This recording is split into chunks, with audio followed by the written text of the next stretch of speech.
അയ്യോ തമ്പുരാനെ എംവിഡി പൊക്കി. നമസ്കാരം. ട്രൂ ഇൻഫോ കേലിൻ്റെ പുതിയൊരു അധ്യായത്തിലേക്ക് എല്ലാവർക്കും ഒരിക്കൽ കൂടി ഹാർദവമായ സ്വാഗതം. ഇന്ന് 2-3 കാര്യങ്ങൾ പറഞ്ഞതിന് ശേഷം നമുക്ക് നമ്മുടെ വീഡിയോയിലേക്ക് കിടക്കാം. നമ്മുടെ വീഡിയോ ഒന്ന് ഫുള്ളായിട്ട് കാണാനും സബ്സ്ക്രൈബ് ചെയ്യാനും എല്ലാവരും ഒന്ന് ശ്രമിക്കണേ. ദയവ് ചെയ്ത് എല്ലാവരും ഒന്ന് ഫുള്ളായിട്ട് കാണാൻ ശ്രമിക്കുക. പകുതിക്ക് വെച്ച് സ്കിപ്പ് ചെയ്ത് പോകാതെ.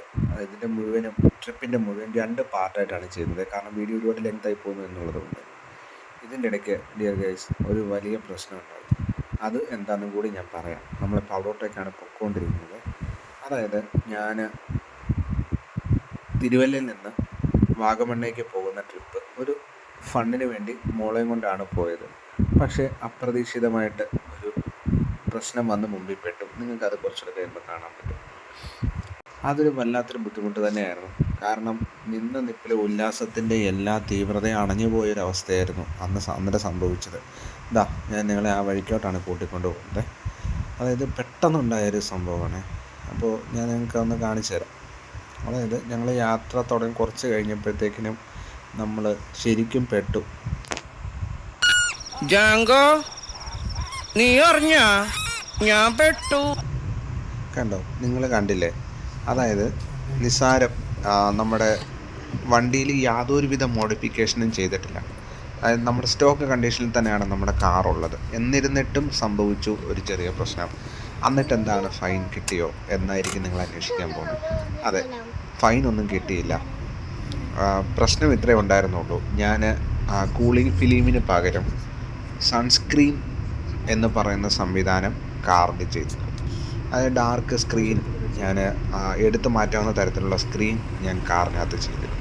അപ്പോൾ അത് കണ്ട പോലീസ് റിയർ ഗ്ലാസ്സിലും അങ്ങനെ ഒരു സ്ക്രീൻ കണ്ടതുകൊണ്ട് പുള്ളിക്കൊരു സംശയം, ഞാൻ ഫിലിം ഒട്ടിച്ചിട്ടുണ്ടോ എന്ന നിലയ്ക്ക് ഒരു സംശയം തോന്നിയത് കൊണ്ട് പെട്ടെന്ന് നിർത്തി. ഉടനെ എൻ്റെ അടുത്ത് പറഞ്ഞു 25,000 രൂപ എടുത്തോളം പറഞ്ഞു. എനിക്ക് കേട്ടപ്പോൾ തന്നെ എന്തോ പോലെ ആയിപ്പോയി. അപ്പോൾ പെട്ടെന്ന് എന്താ ചെയ്യേണ്ടതെന്ന് പോലും അറിയാൻ വയ്യാത്തൊരവസ്ഥയായിപ്പോയി. അപ്പോൾ ആകെപ്പാടെ മൈൻഡ് അങ്ങ് ഔട്ടായിപ്പോയി. കുഞ്ഞിനെയും കൊണ്ട് സന്തോഷമായിട്ടൊന്ന് പോയി വരാൻ വേണ്ടി തീരുമാനിച്ചതാണ്. അതിൻ്റെ ഇടയ്ക്ക് ഇത് കണ്ടപ്പോഴത്തേക്കും ആകെപ്പാടെ എന്തോ പോലെ ആയിപ്പോയി. എനിവേ ആ സബ്ജക്റ്റ് അവിടെ നിൽക്കട്ടെ. ഞങ്ങൾ അങ്ങനെ കറങ്ങി തിരിഞ്ഞൊരു പള്ളിയുടെ അവിടെ എത്തി. ഞാൻ ഇതുവരെ വാഗമണ്ണ് പോകുമ്പോൾ ഒന്നും ഈ സ്ഥലത്ത് കൂടെ ഞാൻ വാഗമണ്ണ് പോയിട്ടേ ഇല്ല കേട്ടോ. അതുപോലെ വീഡിയോ റെക്കോർഡ് ചെയ്യുമ്പോഴും 1-2 പ്രശ്നങ്ങൾ പറ്റിയിരുന്നേ. അത് നിങ്ങളൊന്ന് അവഗണിച്ച് വിട്ടേക്കുക. അല്ലാതിപ്പം കാരണം ഒരു ബ്ലോഗർക്ക് എപ്പോഴും ഉണ്ടാകുന്ന ചില പ്രതിസന്ധികളാണിത്. അവർ വലിയ പ്രതീക്ഷയോടുകൂടി ഒരു കണ്ടൻറ്റിന് വേണ്ടി കാത്തിരുന്ന് വീഡിയോ എടുത്ത് കൊണ്ടുവന്ന് ഫൈനലി എഡിറ്റ് ചെയ്യാൻ നോക്കുമ്പോഴാണ് ഇങ്ങനത്തെ ചില പ്രശ്നങ്ങളൊക്കെ പിന്നീട് കാണുക. ഇപ്പോൾ നിങ്ങൾ കാണുന്നത് പോലെ വീഡിയോ നല്ല കളർഫുള്ളാണ്. പക്ഷേ ചില സമയത്ത് നിങ്ങൾക്ക് കാണാം ബ്ലാക്ക് ആൻഡ് വൈറ്റ് പോലെ ഒരു കളറും ഇല്ലാത്തൊരവസ്ഥയിലേക്ക് പോകും. സത്യം പറഞ്ഞാൽ ഞങ്ങൾക്കും ഭയങ്കര നിരാശ ഉണ്ടാകുന്നൊരു സംഗതിയാണ്. അതുപോലെ എനിക്ക് ഡാഷ് ക്യാം ഉണ്ടായിരുന്നില്ല. അപ്പോൾ ഇത് എങ്ങനെയാണ് റെക്കോർഡ് ചെയ്തതെന്ന് ചോദിച്ചു കഴിഞ്ഞാൽ അത് നിങ്ങൾ തന്നെ കമൻറ്റ് ബോക്സിൽ കമൻറ്റ് ചെയ്യും. ഫൈനലി ഞാൻ അതിൻ്റെ റിപ്ലൈ നിങ്ങൾക്ക് തരാം. അതുപോലെ നിങ്ങളെക്കൊണ്ട് പറ്റുന്ന കാര്യങ്ങളൊക്കെ ഈ ട്രിപ്പിൽ കണ്ട് മനസ്സിലാക്കിയ കാര്യങ്ങളൊക്കെ നിങ്ങളുടെ അഭിപ്രായം കൂടി ഒന്ന് കമൻറ്റ് ബോക്സിൽ രേഖപ്പെടുത്തിയിരുന്നാൽ വളരെ നന്നായിരിക്കും. നിങ്ങൾ കണ്ടിട്ട് ഇഗ്നോർ ചെയ്ത് പോവല്ലേ. ദയവ് ചെയ്ത് അങ്ങനെ ചെയ്യരുത്. നിങ്ങൾ ഫുള്ളായിട്ട് കാണുകയും ഒന്ന് ലൈക്ക് ചെയ്യുക, ഒന്ന് കമൻറ്റ് ചെയ്യുകയൊക്കെ ചെയ്യണം. എന്തെങ്കിലുമൊക്കെ പറഞ്ഞോ കേട്ടോ. ഒന്നും നിങ്ങൾ നോ എന്ന് കരുതി ഇഗ്നോർ ചെയ്ത് പോകല്ലേ. പറ്റുമെങ്കിൽ നിങ്ങളെ കൊണ്ടൊന്ന് ലൈക്ക് ചെയ്യാൻ പറ്റുമെങ്കിൽ നിങ്ങൾ ഫുള്ളായിട്ടൊന്ന് ലൈക്ക് ചെയ്താലും ഭയങ്കര സന്തോഷമായിരിക്കും. ഞാൻ നിങ്ങളോട് എല്ലാവരും പറയുന്ന പോലെ ടാർഗറ്റ് ഒന്നും വെക്കുന്നില്ല. നിങ്ങൾ ഇഷ്ടമുള്ള അത്രയും ഒന്ന് ലൈക്ക് ചെയ്യുക, സബ്സ്ക്രൈബ് ചെയ്യുക ചെയ്ത് കഴിഞ്ഞാൽ അത് വളരെ സന്തോഷമായിരുന്നു. ശരിക്കും പറഞ്ഞാൽ മോളെ കൊണ്ടൊന്ന് കറങ്ങാൻ പോകും എന്ന് ഉള്ള തോന്നലോടുകൂടിയാണ് വണ്ടി എടുത്ത് ഇത്ര ദൂരം യാത്ര ചെയ്ത് വന്നത്. പക്ഷേ മുമ്പുണ്ടായ സംഭവം വല്ലാതെ ഒരു മൈൻഡ് ഔട്ട് ആക്കിയെങ്കിൽ അത് വലിയ ഫൈനൊന്നും അടയ്ക്കേണ്ടി വന്നില്ല. പുള്ളി പറഞ്ഞു കുഴപ്പമില്ല, പൊയ്ക്കോ, അത് സാരമില്ല. ഇപ്പം തന്നെ നിങ്ങൾ കണ്ടില്ലേ വീഡിയോയുടെ കളറാകെ മാറി. അതായത് ഒരു വൃത്തിയുള്ള വീഡിയോ അല്ലാത്ത പോലെ തോന്നി. ഇതെല്ലാം ഒരു ബ്ലോഗറെ സംബന്ധിച്ചുണ്ടാകുന്ന ഏറ്റവും വലിയ പ്രതിസന്ധികളിൽ ഒന്നാണ്. കാരണം അവർ വലിയ പ്രതീക്ഷയോടുകൂടി വീഡിയോ എടുക്കും, പക്ഷേ കളർ നോക്കുമ്പോൾ ഇങ്ങനെ മാറിക്കൊണ്ടേയിരിക്കും. ക്യാമറ പ്രോപ്പർ അല്ലായിരുന്നു എന്നതും ഒരു പ്രശ്നമാണ്. അതുപോലെ ഹാങ്ങിങ് ഇഷ്യൂസും ക്യാമറയിൽ വന്നതുകൊണ്ടാണ് പലപ്പോഴും വീഡിയോ എടുക്കുമ്പോൾ അതിനൊന്നൊരു ക്ലാരിറ്റി ഇല്ലാത്തത്. പിന്നെ അത് മാത്രമല്ല ഫാസ്റ്റായിട്ടാണ് ഞാനിപ്പം വീഡിയോ പ്ലേ ചെയ്യുന്നത്. കാരണം ഒത്തിരി ലെങ്ത് വരണ്ട എന്ന് കരുതിയിട്ടാണ്. അപ്പം എനിവേ ആ വിഷയങ്ങളൊക്കെ അവിടെ നിൽക്കട്ടെ. നമുക്ക് നമ്മുടെ യാത്രയിലേക്ക് വരാം. കുറേ നാളായി മനസ്സിൽ കരുതുന്നുണ്ട് വാഗമണ്ണ് വരെ ഒന്ന് പോകണം എന്നുള്ള ഒരു ആശയം ഉണ്ടായിരുന്നു. അപ്പോൾ അത് മോളെ കൊണ്ട് പോകാമെന്ന് കരുതി. അവളാണെങ്കിൽ ഒരു എന്താ പറയുന്നത്, ഒരു നല്ല ഫണ്ണായിട്ടുള്ളൊരു ആളാണ് അവൾ. അപ്പോൾ അവൾക്ക് 5 വയസ്സേ ഉള്ളൂ. പക്ഷേ അവൾക്ക് യാത്ര പോകാൻ എന്നെപ്പോലെ തന്നെ അവളും ഇഷ്ടപ്പെടുന്നൊരു വ്യക്തിയാണ്. യാത്രയെന്ന് പറഞ്ഞാൽ അവൾക്ക് പിന്നെ എന്താ പറയുന്നത്, ബാക്കിയുള്ളതെല്ലാം എടുത്ത് പുറത്ത് കളയും, ആഹാരം പോലും വേണ്ട. അപ്പോൾ ചായ കുടിക്കണം എന്ന് എപ്പോഴും പറയുന്ന അവൾ ഇന്ന് ചായ കുടിക്കണമെന്ന് പോലും പറഞ്ഞില്ല. അത്രയും യാത്ര ആസ്വദിക്കുകയായിരുന്നു മോളകത്തിരുന്ന്. അപ്പം ഞങ്ങൾ അവളെയും കൊണ്ട് കുറേ ദൂരെ യാത്ര പോയി. അങ്ങനെ വാഗമൺ ലക്ഷ്യമാക്കിയാണ് പോക്ക്. ഇന്ന് തന്നെ തിരിച്ചു വരണമെന്നുള്ള തോന്നലുമുണ്ട്.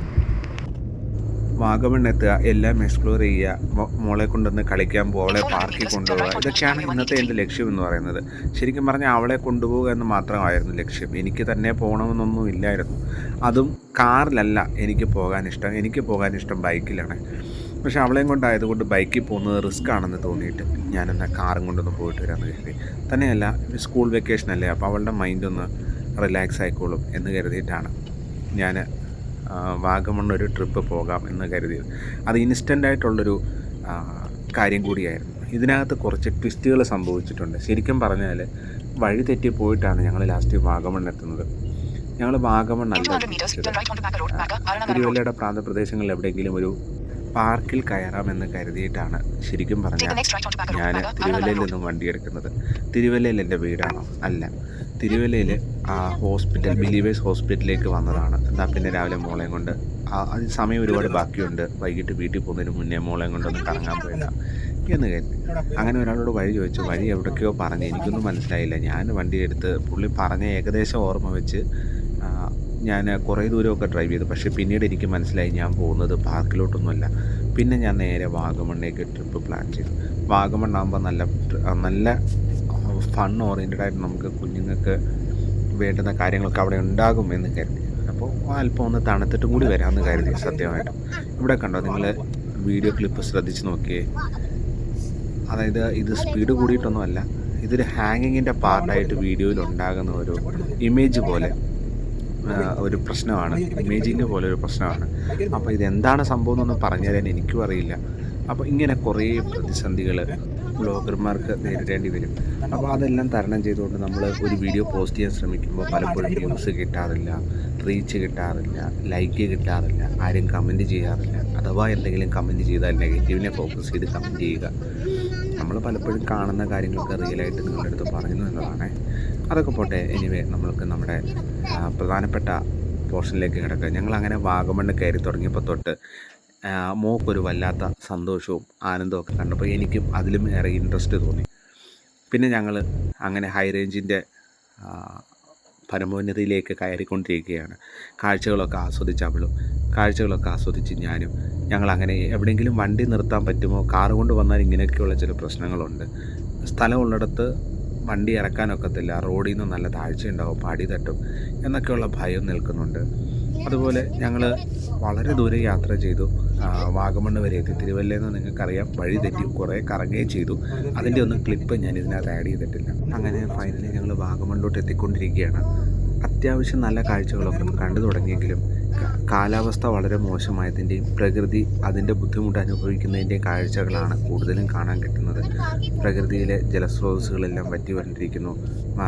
സസ്യലതാദികളൊക്കെ സർവൈവ് ചെയ്യുന്നതിന് വേണ്ടി ബുദ്ധിമുട്ടുന്നതും അതിൻ്റെ ഇലകൾ വാടിപ്പോകുന്നതും അങ്ങനെ ആ ഗ്രീൻ എഫക്റ്റ് കുറഞ്ഞു വരുന്നതും ഒക്കെ നമുക്കിവിടെ കാണാൻ സാധിക്കുന്നുണ്ട്. ഞങ്ങളങ്ങനെ ഈ ഇടുങ്ങിയ പാതയിലൂടെ വലിയ വാഹനങ്ങൾ ഞങ്ങളുടെ എതിരെ കടന്നു പോകുന്നതും ഒക്കെ കണ്ട് ഏതായാലും മുൻപ് ഈ റോഡിലൂടെ വരുമ്പോൾ ഈ റോഡ് വളരെ മോശമായിരുന്നു. അതിനുശേഷം എനിക്കൊന്നൊരു 1-2 വർഷങ്ങൾക്ക് ശേഷമാണ് ഞാൻ ഇപ്പോൾ ഈ ഏരിയയിലേക്ക് കടന്നു വരുന്നത്. എന്നിരുന്നാലും നല്ല സന്തോഷത്തിന് വകയുണ്ട്. കാരണം മോളും എൻ്റെ കൂടെയുണ്ട്. അപ്പോൾ അവളെയും കൊണ്ട് എല്ലായിടത്തും ഒന്ന് കറങ്ങാൻ പോകുക എന്നതാണ് പ്രധാനപ്പെട്ട ലക്ഷ്യം.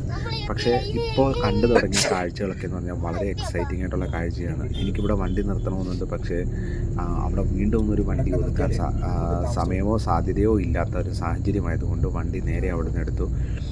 പിന്നെ എല്ലാവരോടും പറയാനുള്ളത്, ക്ലിപ്പിൽ എന്തെങ്കിലുമൊക്കെ ബുദ്ധിമുട്ട് നിങ്ങൾക്ക് ഫീൽ ചെയ്യുന്നുണ്ടെങ്കിൽ സഹൃദയം ക്ഷമിക്കുക. അത് ക്യാമറ തന്ന പണിയാണ്. ബ്ലോഗർമാർക്ക് സ്ഥിരം കിട്ടാറുള്ള പണിയാണ് ഈ ക്യാമറകളിൽ നിന്ന് കിട്ടുന്ന പണി. പലപ്പോഴും പല ക്ലിപ്പുകളും അവർ റെക്കോർഡ് ചെയ്തിട്ട് അതനുസരിച്ച് അത് റെക്കോർഡാകാതെയും അവരുടെ മനസ്സാഗ്രഹിച്ചതുപോലെ ഒന്നും കിട്ടാതെ ഇരിക്കുന്നത് എല്ലാം അറിയുന്നത് വീഡിയോ എഡിറ്റ് ചെയ്യാൻ എടുക്കുമ്പോഴാണ് അറിയുന്നത്. ഇവിടെ എനിക്കും അത് പറ്റി. അതുപോലെ നിങ്ങൾ കാണുന്ന പോലെ അത്ര നല്ല ഗ്രീനറി ഒന്നും അവിടെ ഇല്ല. ആസ്വദിക്കത്തക്കതായിട്ടുള്ള ഒന്നുമില്ല എന്ന് തന്നെ പറയാം. കാരണം വറ്റി വരണ്ട വരൾച്ചയുടെ തീവ്രത പ്രകൃതിയെ വല്ലാതെ മോഹിക്കുന്നതിൻ്റെ കാഴ്ചകളാണ് കൂടുതൽ വാഗമണ്ണ് കാണാൻ സാധിക്കുന്നത്. നിങ്ങൾക്കറിയാം, തേയിലത്തോട്ടമൊക്കെ വളരെ ഇപ്പം കുറവാണ് വാഗമണ്ണ്. എന്നാൽ ചില സ്ഥലങ്ങളിൽ വാഗമണ്ണിൽ അങ്ങനെ തേയിലത്തോട്ടങ്ങളൊക്കെ ഉണ്ട്. പിന്നെ എന്നെ ഏറ്റവും കൂടുതൽ ഹഠാത് ആകർഷിച്ച ചില സംഗതികൾ കൂടി ഞാൻ നിങ്ങളോട് പറയാം. അങ്ങനെ വാഗമണ്ണിൻ്റെ പ്രധാനപ്പെട്ട ഒരു വ്യൂ പോയിന്റിലേക്ക് നമ്മൾ എത്തിയിരിക്കുകയാണ്. ഇവിടെ നിങ്ങൾക്ക് നോക്കുമ്പോൾ ചിലത് കാണാൻ പറ്റും. ഏതായാലും വീഡിയോയുടെ അവസാനത്തിലേക്ക് എത്തിക്കൊണ്ടിരിക്കുകയാണ്. ബാക്കി പാർട്ട് നെക്സ്റ്റ് പോർഷനിലേക്ക് നമ്മൾ ആഡ് ചെയ്ത് തരുന്നതായിരിക്കും. രണ്ടാം ഭാഗത്തിലുണ്ടാവും. നിങ്ങൾ ഉറപ്പായിട്ട് സബ്സ്ക്രൈബ് ചെയ്ത് കാത്തിരിക്കുക. നമ്മൾ ഉറപ്പായിട്ടും അതൊക്കെ നിങ്ങളെ കാണിക്കുന്നതായിരിക്കും.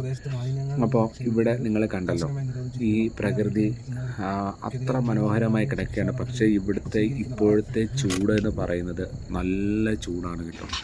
ഇവിടെ ഇങ്ങനെയുള്ള ചില നിർമ്മിതികളും ഈ റോഡിൻ്റെ ഭംഗിയും ഒക്കെ നിങ്ങൾ നോക്കിയാൽ ഫുള്ളായിട്ട് കാണാൻ പറ്റുന്നതും. എൻ്റെ വണ്ടി അങ്ങ് ദൂരെ കിടക്കുന്നുണ്ട്. ഇവിടെ നിങ്ങൾ നോക്കിയേ, താഴെ കുഴിയിലേക്ക് നോക്കിയേ. അവിടെ പ്രകൃതി ഭംഗിയെക്കാട്ടിലും ഇവിടെ കച്ചവടം നടത്തുന്നവർ പ്രകൃതി എങ്ങനെ വൃത്തികേടാക്കുന്നു എന്നതും ഒരു പ്രധാനപ്പെട്ട കാര്യമാണ്. ഞാനിതിൻ്റെ കൂടെ ആഡ് ചെയ്യാൻ കുറച്ച് ക്ലിപ്പ് വെച്ചിരുന്നു, അതെല്ലാം നഷ്ടപ്പെട്ടു.